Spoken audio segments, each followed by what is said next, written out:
E aí, povo de Deus, sejam bem-vindos. No vídeo de hoje nós iremos ler no livro de 2 Reis, capítulo 23 e também o capítulo 24. Então, bora para o vídeo. O rei Josias renova a aliança. Então o rei mandou reunir junto de si todos os anciões e autoridades de Judá e de Jerusalém.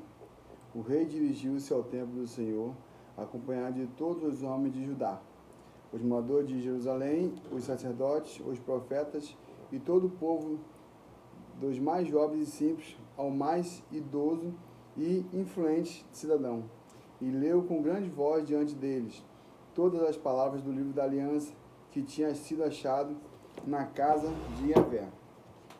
Então o rei colocou-se em pé junto à coluna e celebrou uma nova aliança com o Senhor, comprometendo-se a seguir Yahvé e a obedecer de todo o coração e de todo o entendimento aos seus mandamentos, aos seus preceitos e aos seus decretos, confirmando assim as palavras da aliança escritas naquele livro. E da mesma forma, todo o povo firmou compromisso com essa aliança. A reforma religiosa de Josias.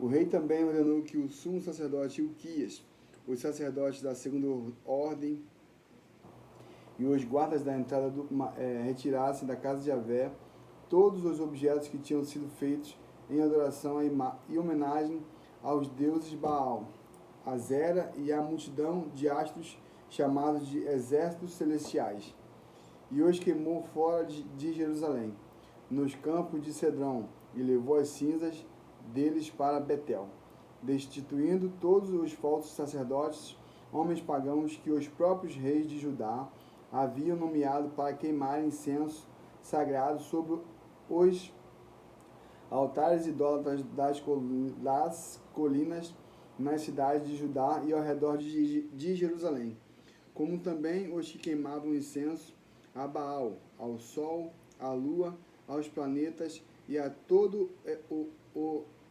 exército do céu.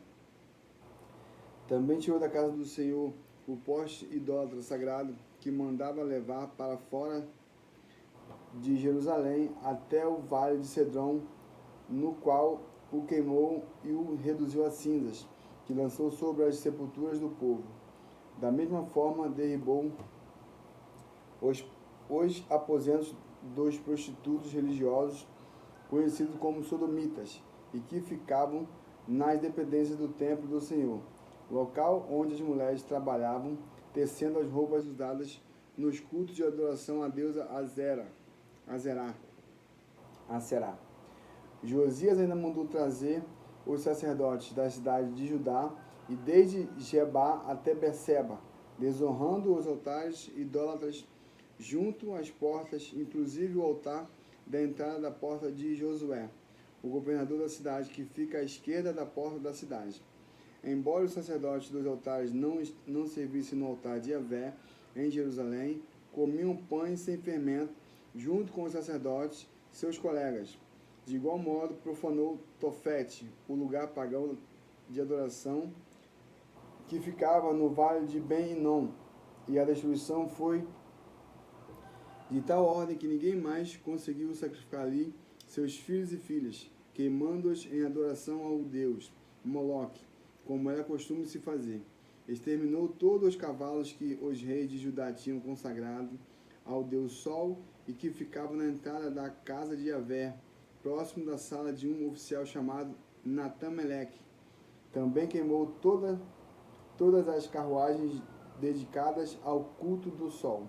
Derrubou os altares que os seus antecessores haviam edificado no terraço em cima do quarto superior de Acais, e os altares que Manassés havia construído nos dois pátios do templo do Senhor. Depois de despedaçá-los, mandou que fossem tirados dali e jogou o entulho no ribeiro de Cedrão.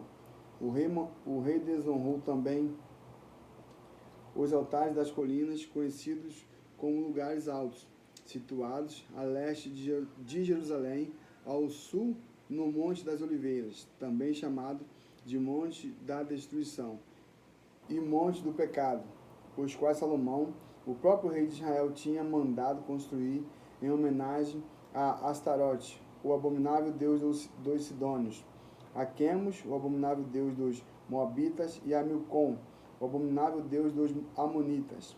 Semelhantemente, o rei Josias mandou fazer em pedaços as colunas ao deus Baal e derrubou todos os postes ídolos consagrados à deusa Azera e profanou os lugares onde estavam, enchendo-os com ossos humanos. Josias leva a reforma até o norte. Josias também derrubou o altar que ficava em Betel e o altar construído sobre as ordens de Jeroboão, filho de Nebate, que havia conduzido Israel ao erro e ao pecado. Ele queimou o lugar alto, reduzindo-o a pó, e queimou o poste ídolo. Contemplando ao seu redor, Josias observou as sepulturas que estavam ali no monte. Mandou tirar delas os ossos e os queimou sobre o altar pagão. E assim o contaminou e o desonrou, segundo a palavra de Yahvé, proclamada pelo homem de Deus, que predisse tudo quando estava acontecendo. Então o rei indagou: Que monumento é este que vejo? E os homens da cidade lhe contaram: É a sepultura do homem de Deus que veio de Judá e profetizou tudo quanto acabas de realizar contra este altar de Betel. Então Josias ordenou: Deixe-o como está, ninguém toque em seus ossos. E os homens da cidade deixaram os seus ossos como estavam, juntamente com os do profeta que tinha vindo de Samaria. Também tirou Josias todos os santuários dos altos que havia nas cidades de Samaria e que os reis de Israel tinham se erguido para provocarem o Senhor a ira, e lhes fez segundo todos os atos que tinham praticado em Betel. E Josias mandou executar todos os sacerdotes daqueles altares idólatras das colinas, onde também queimou os ossos humanos. Logo em seguida retornou a Jerusalém. A celebração da Páscoa. Deu ordem o rei a todo o povo, anunciando: celebrai o sacrifício de Paxé, da Páscoa, a Yahvé o Eterno, vosso Deus, exatamente como está escrito neste livro da aliança. Ora, não se celebrava a Páscoa desde quando os juízes julgavam sobre Israel, nem durante o tempo dos reis de Judá. Esta Páscoa foi celebrada a Yahvé o Senhor, em Jerusalém, no 18º ano do reinado do rei Josias. A lealdade do rei Josias. Além de tudo isso, o rei Josias exterminou todos os médiuns, pessoas que se dedicavam a consultar espíritos descarnados, os ídolos da família e tantos outros ídolos, cultos e expressões místicas pagãs que campeavam em Judá e em Jerusalém naquela época. E o rei agiu dessa maneira e com esse rigor, em cumprimento às exigências da Torá, a lei, escrita no livro que o sacerdote Uquias havia descoberto na casa de Yahvé, o templo do Senhor. Nem antes nem depois do rei Josias houve um governador como ele, que se voltasse para Yahvé, o Senhor, de todo o coração, de toda a alma e com todas as suas forças, em conformidade com tudo que ensina a Torá, a lei de Moisés. Contudo, o Senhor não desistiu do furor do seu santo e grande juízo contra Judá, por causa de todas as provocações com que Manassés o havia insultado.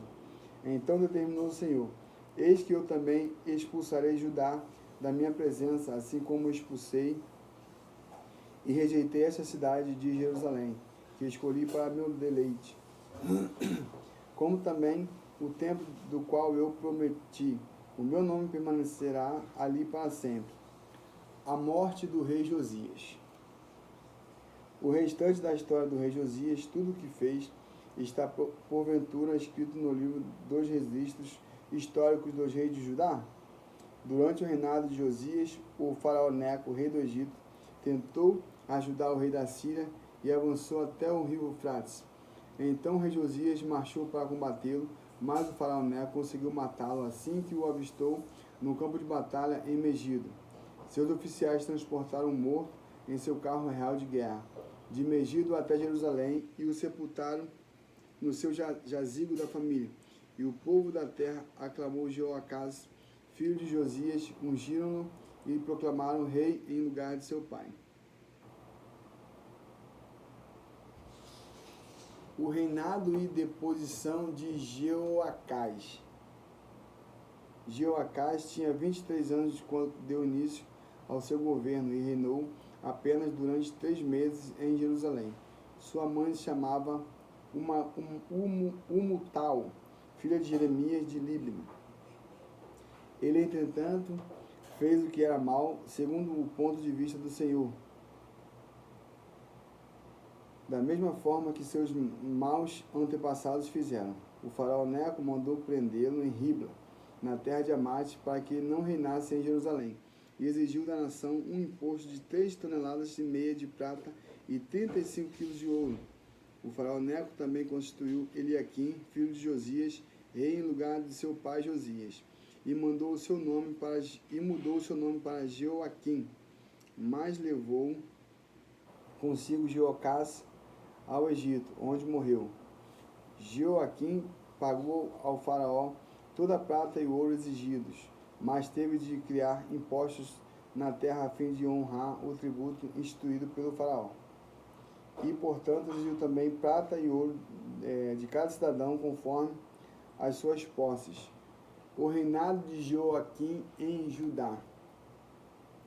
Jeoaquim tinha 25 anos quando começou a reinar e governou 11 anos em Jerusalém. Sua mãe chamava Zebida, filha de Pedaías da cidade de Ruma. Mas ele também fez o que era mal diante dos olhos do Senhor, conforme tudo o que seus antepassados haviam feito. Outro título: O reinado de Jeoaquim em Judá, capítulo 24. Durante o governo de Joaquim, Nabucodonosor, rei de Babilônia, invadiu a nação e Joaquim foi obrigado a tornar-se seu vassalo por 3 anos. Ao final desse tempo, Joaquim arrependeu-se da sua decisão e rebelou-se contra Nabucodonosor.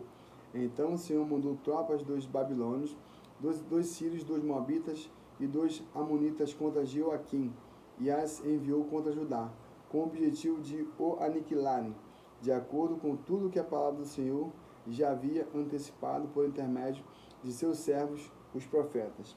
Em realidade, foi por ordem expressa do Senhor que todos esses fatos ocorreram contra Judá, para expulsá-lo da sua presença por causa de todas as maldades e pecados cometidos por Manassés, bem como devido ao sangue inocente que ele derramou em abundância, porquanto inundou Jerusalém de sangue sem culpa, e por isso o Senhor decidiu não perdoá-lo. Os demais atos do rei e acontecimentos do governo de Joaquim e todas as suas realizações estão escritas no livro das crônicas dos reis de Judá. Joaquim adormeceu com seus pais, com seus antepassados. Seu filho Joaquim foi o seu sucessor. O rei do Egito jamais se atreveu a enviar seus exércitos para além de suas próprias fronteiras, pois o rei da Babilônia havia ocupado todo o território que outrora havia pertencido ao Egito, desde o rio Eufrates até a fronteira norte do Egito. O rei Joaquim é levado cativo. O rei Joaquim é levado cativo. Joaquim tinha 18 anos de idade quando se tornou rei de Judá. Ele governou 3 meses em Jerusalém. A mãe dele chamava Nesta, filha de Jonatã, da cidade de Jerusalém. Ele fez o que era intolerável pelo Senhor, praticando tudo quanto de mal praticou seu pai. Naquela ocasião, os oficiais de Nabucodonosor, rei da Babilônia, marcharam até Jerusalém e a sitiaram. Enquanto os seus oficiais a cercaram, o próprio Nabucodonosor veio à cidade. Então Joaquim, rei de Judá, sua mãe, seus conselheiros, seus nobres e seus servos se entregaram. Todos se renderam a ele. Assim, no 8º ano do reinado do rei da Babilônia, Nabucodonosor, tomou Joaquim, o seu povo, e os levou como prisioneiros. Conforme o Senhor havia previsto, o invasor retirou todos os tesouros da casa de Javé e do palácio real, destruindo todos os utensílios sagrados de ouro que Salomão, rei de Israel, mandara moldar para uso do templo do Senhor. Conduziu para o exílio todo Jerusalém, todos os anciões, líderes e homens de combate, todos os artistas, artesãos e artífices. Era um total de 10.000 pessoas, só restaram os mais pobres e doentes. Nabucodonosor levou prisioneiro Joaquim para a Babilônia. Também levou a de Jerusalém para a Babilônia as esposas do rei, sua mãe, seus oficiais, conselheiros e todas as autoridades do país. O rei da Babilônia também levou o cativo para a Babilônia toda a força militar de Judá, composta de 7.000 homens preparados para a guerra, homens fortes e treinados, além de 1.000 artífices e artesãos.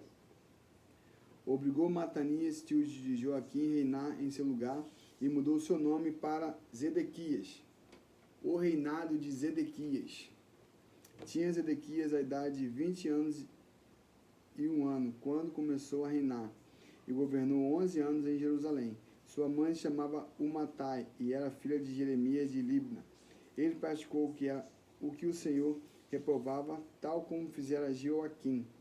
Entretanto, foi devido ao juízo severo e à ira do Senhor que tudo isso aconteceu ao povo de Jerusalém e de Judá. Finalmente foram todos expulsos da sua presença, até que depois de certo tempo o rei Zedequias promoveu uma revolução contra o rei da Babilônia. E aqui nós finalizamos o capítulo 23 e o capítulo 24. Fiquem todos na paz e até o próximo vídeo. No próximo vídeo nós iremos ler aí 2 Reis, que é o último capítulo, e 1 Crônicas. Fiquem todos na paz.